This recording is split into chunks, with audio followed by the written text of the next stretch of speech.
और आइए डालते हैं इस वक्त की सभी खबरों पर नजर एक एक मिनट में। सीएम योगी के गुंडे माफिया को दी गई चेतावनी पर रस्साकशी तेज हो गई है। यूपी कांग्रेस प्रभारी और महासचिव प्रियंका गांधी और यूथ कांग्रेस के अध्यक्ष श्रीनिवास ने इसको लेकर विवादित ट्वीट किया है। प्रियंका गांधी ने सीएम के बयान पर ट्वीट करते हुए लिखा कि देश में अपनी आवाज उठाना, प्रदर्शन करना और अपनी मांगों के लिए आंदोलन करना एक संवैधानिक अधिकार है। जायज मांगों के लिए आवाज उठाने वालों को डराने और धमकाने के लिए सत्ता का दुरुपयोग करना एक घोर अपराध। बता दें कि सीएम योगी ने कल युवाओं से अपील की थी कि वह किसी के बहकावे में न आए। उन्होंने चेतावनी भी दी थी कि जो गलत करेगा उसकी प्रॉपर्टी जब्त होगी। तमाम प्रकार से प्रताड़ित करने की जो एक व्यवस्था चली आ रही थी, आज वह नहीं हो सकता, कोई गलत नहीं कर सकता है। और जिसको अपनी प्रॉपर्टी जब्त करवानी हो वह गलत करेगा, जिसको अपने आने वाली व्यवस्था के लिए पूरे सारे रास्ते बंद करने हो वह अन्याय करेगा, अन्यथा किसी को अन्याय करने की छूट नहीं दी जा सकती। प्रियंका गांधी ने सीएम के इस बयान पर प्रतिक्रिया देते हुए कहा है कि जिस प्रॉपर्टी पर योगी जी बैठे हैं वो उनकी नहीं, देश की जनता की है। याद रखिए कि वो प्रॉपर्टी भी एक दिन जनता जब्त कर सकती है।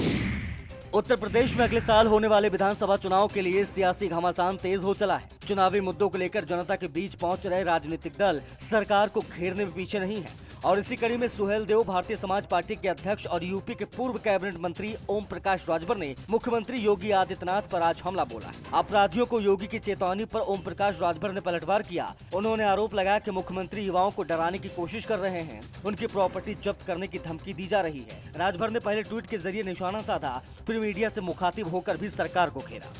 पिछड़ी जाति के 27% आरक्षण 69,000 शिक्षक भर्ती में योगी जी ने नहीं दिया। डेली 18,000 बच्चे जो उससे प्रभावित हैं, डेली लखनऊ में कभी डिप्टी सीएम के यहाँ केशव मौर्य के यहाँ जाते हैं तो वो लाठीचार्ज कराते हैं, कभी दिनेश शर्मा के यहाँ जाते हैं, कभी बेसिक शिक्षा मंत्री के यहाँ, कभी मुख्यमंत्री यहाँ, ये लाठी से पिटवा रहे हैं। वो हक मांग रहे हैं तो लाठी दे रहे हैं। ओम प्रकाश राजभर ने कहा है कि भागीदारी संकल्प मोर्चा योगी आदित्यनाथ को दोबारा मुख्यमंत्री की कुर्सी पर नहीं बैठने देगा। योगी सरकार ने दिल्ली में अवैध कब्जे को लेकर बड़ी कार्रवाई की है। मदनपुर खादर में सुबह 4 बजे ही कार्रवाई कर सिंचाई विभाग की भूमि पर अवैध कब्जे से रोहिंग्या कैंपों को हटा दिया गया। इस दौरान जल शक्ति सिंचाई विभाग की 5.21 एकड़ भूमि को अतिक्रमण मुक्त कराया गया। दरअसल दिल्ली स्थित मदनपुर खादर में जल शक्ति सिंचाई विभाग के हेडक्वार्टर्स खंड आगरा नहर ओखला द्वारा यह अभियान चलाया गया, जिसके अंतर्गत कुल 5.21 एकड़ जमीन को अतिक्रमण मुक्त कराया गया।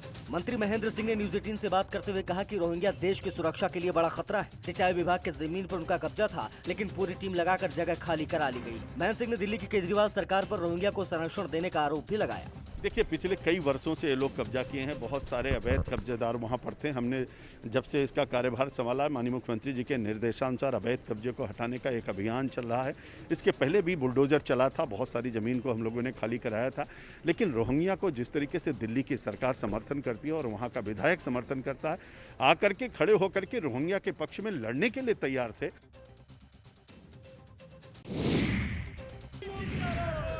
कथित फोन टैपिंग के मामले को लेकर कांग्रेसी आज लखनऊ की सड़कों पर नजर आए। कांग्रेस कार्यकर्ताओं ने सरकार के खिलाफ प्रदर्शन किया, लेकिन इस दौरान कांग्रेस प्रदेश अध्यक्ष अजय कुमार लल्लू को हिरासत में ले लिया गया। कांग्रेस नेता राधना मिश्रा को भी हाउस अरेस्ट किया गया। कांग्रेस के कुछ अन्य नेताओं को भी इस दौरान हाउस अरेस्ट किया गया। देखिए, ये सरकार आदरणीय राहुल गांधी जी के खिलाफ जासूसी करती है, फोन टेप कराती है, तमाम सामाजिक राजनीतिक विपक्षी दल के नेताओं का फोन टेप करा रही है, साजिश रच रही है। कांग्रेस के नेता और कार्यकर्ता जैसे ही राजभवन की तरफ ज्ञापन देने के लिए बढ़े, वैसे ही पुलिस उन्हें स्वास्थ्य भवन तिराहे के पास रोक लिया। दरअसल राहुल गांधी सहित विपक्ष के कई नेता कथित फोन टैपिंग मामले को लेकर केंद्र सरकार से जवाब मांग रहे हैं। यहाँ पर मौजूद सैकड़ों की संख्या में पुलिस कर्मियों ने उन्हें पहले हाउस अरेस्ट किया और अब उन्हें हिरासत में ले लिया है। कैमरामैन गोपी गिरी के साथ राजीव प्रताप सिंह, न्यूज 18 लखनऊ। दिल्ली के उप मुख्यमंत्री और आम आदमी पार्टी के नेता मनीष सिसोदिया आज उत्तराखंड के दौरे पर। सिसोदिया गुरुवार को रुड़की पहुंचे, जहां कार्यकर्ताओं ने बॉर्डर पर उनका जोरदार स्वागत किया। इसके बाद मनीष सिसोदिया जीवन दीप आश्रम में स्वच्छ चंडी यज्ञ में शामिल हुए। कार्यक्रम में मनीष सिसोदिया के साथ आप नेता कर्नल अजय कोठियाल भी शामिल रहे। कयास लगाया जा रहा है कि कर्नल अजय कोठियाल आम आदमी पार्टी की तरफ से उत्तराखंड में सीएम का चेहरा हो सकते हैं। प्रेस कॉन्फ्रेंस करते हुए सिसोदिया ने खुद भी इसके संकेत दिए कि कर्नल अजय कोठियाल उत्तराखंड में आम आदमी पार्टी के सीएम पद का चेहरा हो सकते हैं। उन्होंने जनता से इस बारे में राय भी मांगी कि क्या कर्नल कोठियाल जी जैसा व्यक्ति उत्तराखंड का भावी मुख्यमंत्री होना चाहिए। तो यही सवाल रखने में आपके सामने प्रेस कॉन्फ्रेंस में भी आया था। मैंने थोड़े से लोगों से पूछा था, जवाब बहुत पॉजिटिव था। मैं उम्मीद करूंगा कि आपके माध्यम से अगर ये सवाल जनता तक पहुंचेगा तो जनता के बीच से जवाब भी आएगा। बता दें कि आने वाले उत्तराखंड चुनाव के मद्देनजर आम आदमी पार्टी पहाड़ पर जमी हुई है। हाल ही में उत्तराखंड में आम आदमी पार्टी ने एक बड़ी प्रदेश कार्यकारिणी की भी घोषणा की थी। दिल्ली में किसान प्रदर्शन के नाम पर एक बार फिर से गुंडागर्दी देखने को मिली। जंतर मंतर पर प्रदर्शन के दौरान न्यूज 18 के कैमरामैन नागेंद्र पर कुछ प्रदर्शनकारियों ने हमला कर दिया। न्यूज 18 के कैमरामैन नागेंद्र इस दौरान गंभीर रूप से घायल हो गए। किसान मोर्चे से जुड़े लोगों ने यह हमला किया। देखिए, यहाँ पे सारे लोग लाइव कर रहे थे। वो बंदा जो वहाँ से आया वो कुछ एब्यूजिंग मीडिया को गाली दे रहा था, गोल्डी मीडिया ये वो, इवन वो बहुत गंदी गालियाँ देने लग गया था। हमने लोगों को उसको स्टॉप किया। देन उसने क्या अपना स्टिक निकाली और सीधे मेरे सर पे मारने की कोशिश की।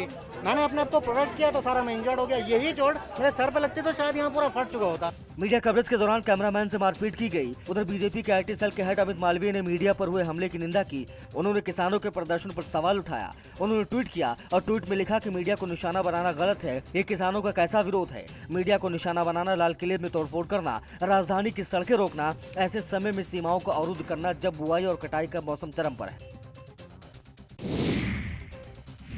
दिल्ली में जंतर मंतर पर किसानों के आंदोलन का कवरेज करने गए न्यूज 18 के पत्रकार और कैमरामैन नगेंद्र पर किसानों ने हमला कर दिया। इसके साथ ही किसानों ने कैमरामैन से मारपीट भी की, जिस वजह से पत्रकार गंभीर रूप से घायल हो गए। सदन को घेरने की इजाजत न मिलने के कारण गुस्से से भरे किसान यूनियन कवरेज करने गए पत्रकारों पर भड़क गए। प्रश्नों का जवाब देने के बजाय उनके साथ मारपीट की गई। न्यूज 18 के कैमरामैन पर हुए हमले की चौतरफा निंदा हो रही है। तो बीजेपी मीडिया प्रभारी अमित मालवीय, बीजेपी नेता मीनाक्षी लेखी और कांग्रेस नेता मल्लिकार्जुन खड़गे ने भी इस हमले की निंदा की। पूरे के पूरे किसानों के नाम पर जो कुछ हंगामा करने की कोशिश कर रहे हैं वो दुर्भाग्यपूर्ण है। अराजकता, उद्दंडता, ये सब कुछ दिखाई पड़ेगी। मुद्दे कुछ नहीं है।